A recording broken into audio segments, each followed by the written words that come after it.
So today we're celebrating the life of William Wordsworth. He was born on the 7th of April 1770, so this is the 250th anniversary of his birth. He's famous for launching the Romantic age of English literature along with Samuel Taylor Coleridge with their joint publication Lyrical Ballads. His romantic poetry was inspired by nature and especially the Lake District, which was where he spent much of his life. He was named Poet Laureate of England in 1843 and he died in 1850. So one of Wordsworth's most famous poems is the Daffodils, and obviously it's very appropriate for this time of year. So this is his poem, The Daffodils. I wandered lonely as a cloud that floats on high over vales and hills, when all at once I saw a crowd, a host of golden daffodils. Beside the lake, beneath the trees, fluttering and dancing in the breeze, continuous as the stars that shine and twinkle on the Milky Way, they stretched in never-ending line along the margin of a bay. 10,000 saw I at glance, tossing their heads in sprightly dance. The waves beside them danced, but they outdid the sparkling waves in glee. A poet could not but be gay in such jocund company. I gazed and gazed, but little thought what wealth the show to me had brought. For oft, when on my couch I lie, in vacant and in pensive mood, they flash upon that inward eye, which is the bliss of solitude, and then my heart with pleasure fills and dances with the daffodils. So that's Wordsworth's poem, The Daffodils, and that's what we're going to be making next. Hi, so this is my host of golden daffodils, and I'm going to show you just a couple of ways of making the different daffodils. So my egg box, I've already cut it in half, and you can use both bits of the egg box. So I'm going to cut down the sides on this end,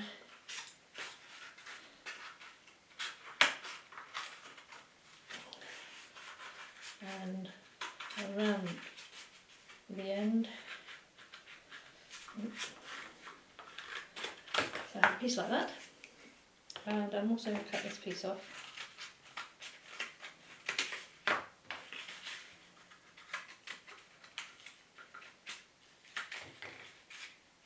So I have a piece like that. Now there is a template for the daffodils. It's got the petal shape and then the trumpet bit you just make from underneath, but you can use the petal shape for the egg box ones as well. So here's one I cut out earlier in the best of traditions, and for the first one, just using the bit from the middle of the egg box, just going to lots of glue on my petals and just put that bit down like that, so it sticks, my daffodil. And then to make the stem, I'm using a piece of green paper, and if you just rolled up, and if you fold a little bit over first, that helps you to actually roll it. It gives you something to roll around. So the next one is also a bit of a fold, and then after that you then should be able to roll it, just this, and try to keep it reasonably tight, but it doesn't really matter, and then glue along the edge.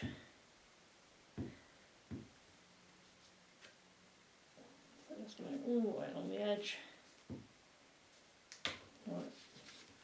right over, and just flatten the edges on so it's glued. And then if you flatten one end, put lots of glue on that end, you can then attach your daffodil.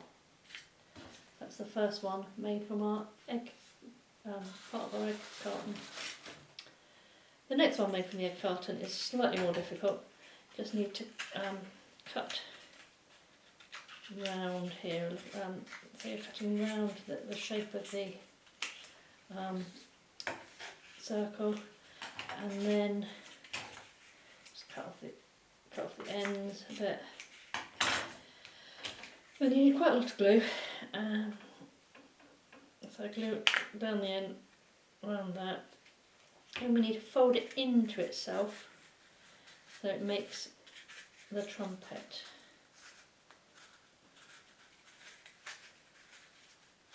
This is a bit more difficult, you need to squidge it down a bit. Just cut off any bits where it's been a bit of a nuisance. If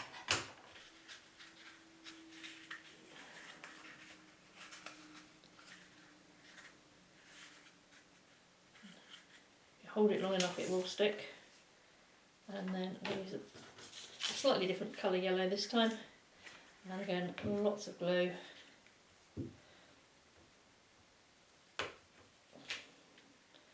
To stick the trumpet on.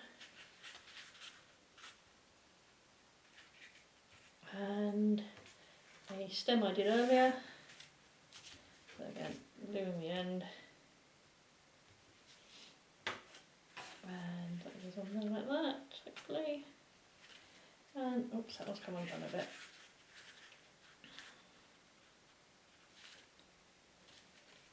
So that's my second daffodil. Oops. The third, oops, that was not so good.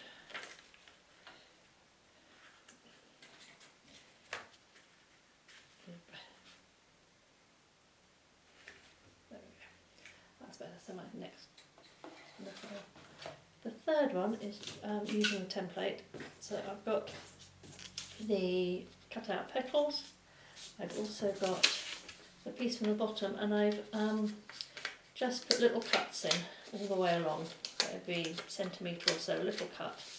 And then what we're going to do is glue down the side and along the bottom where all those little cuts are.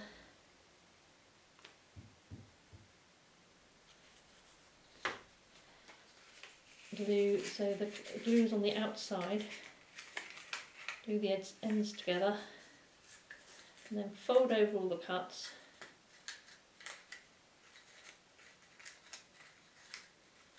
And they then stick onto the middle. And I just want to push that down from the inside, make it stick. And this time, instead of using paper for the stem, I'm going to use a straw. So with the straws, it's just easier to use a little bit of sellotape. See if you've got any straws. It's just slightly easier. And sticking the straw onto the back. That's our third one. And this one I'm going to actually give a look with these. You can leave them as they are, or if you do some more cuts along the top, around the edge.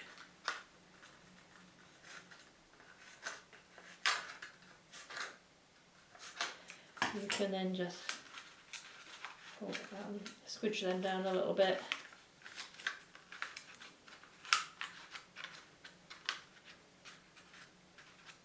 Just to give it a little bit of a different trumpet. This one doesn't want to stick. Need a bit more glue. That should be right. So you can use different colour yellows or oranges. You can make the petal bits slightly different shapes. Daffodils come in all sorts of shapes and sizes. You can fan the ends. You can just leave the ends flat. You can even, like on this one, if I just pull this one out, oops. You could actually decorate your petals as well. So there's lots of different ones you can do, lots of different designs that you can make. So there's 3 from card, and then a couple from the egg carton. So I hope you enjoyed making the daffodils. Other things you might be inspired to do is to write your own poetry. One easier way of doing that is to do an acrostic poem. An acrostic poem has the first letter of each line makes a word. So on my sheet it says daffodils, so daffodils is written down there, and then each letter is for a new line of your poem. I will be posting my poem onto Facebook after Easter, so we'd love to see yours on social media as well. So if you've got Facebook or Twitter, please send us what you've been doing. We'd love to see it. Thank you very much, and from everyone at Hazelmere Museum, have a lovely Easter.